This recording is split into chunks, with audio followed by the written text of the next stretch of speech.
Biosecurity is a critical aspect of raising healthy pasture poultry flocks. Today, we're going to talk with Travis Krause of Parker Creek Ranch about what he does to implement biosecurity on his farm in D'Hanis, Texas, where he raises laying hens and turkeys. Biosecurity is especially important when birds arrive as day-old chicks and are put in the brooder. Travis will talk a little bit about some of the complications he's had at this important step. He'll also talk about some of the strategies he's implemented to help reduce the risk of disease at this critical stage of production. As far as how we manage our biosecurity, the primary concern is the brooder facility.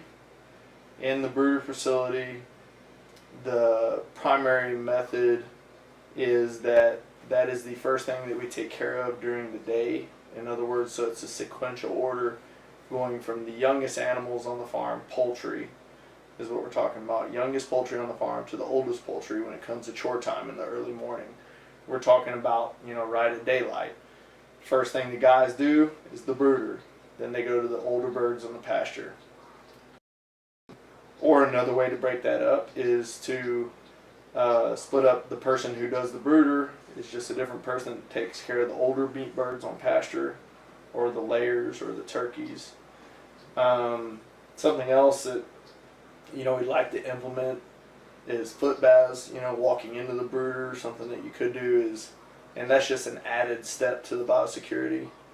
That way, no matter where somebody's been with their feet, they're going to have a foot bath walking into the brooder. It's pretty easy to set up.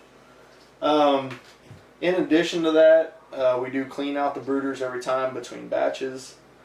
We do disinfect them with Synergized Cool. We try to knock down as much of the cobwebs as we can when we do clean out the brooders.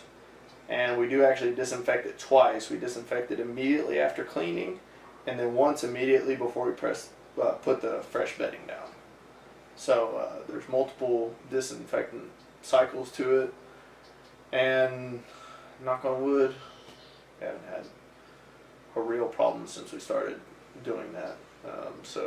And of course, when it does come to cleaning out the brooder, a big part of that is having a concrete floor, so that the floor itself can be disinfected, which we built a concrete floor in our brooder about 3 years ago.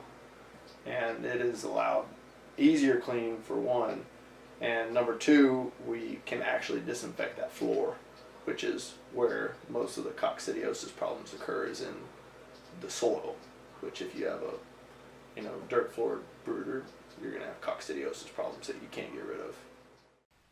To learn more about biosecurity for pastured and organic poultry flocks, visit our website at www.atra.ncat.org. The work of this project was made possible by a grant from the Southern Extension Risk Management and Education Center, a project funded by the United States Department of Agriculture, National Institute for Food and Agriculture.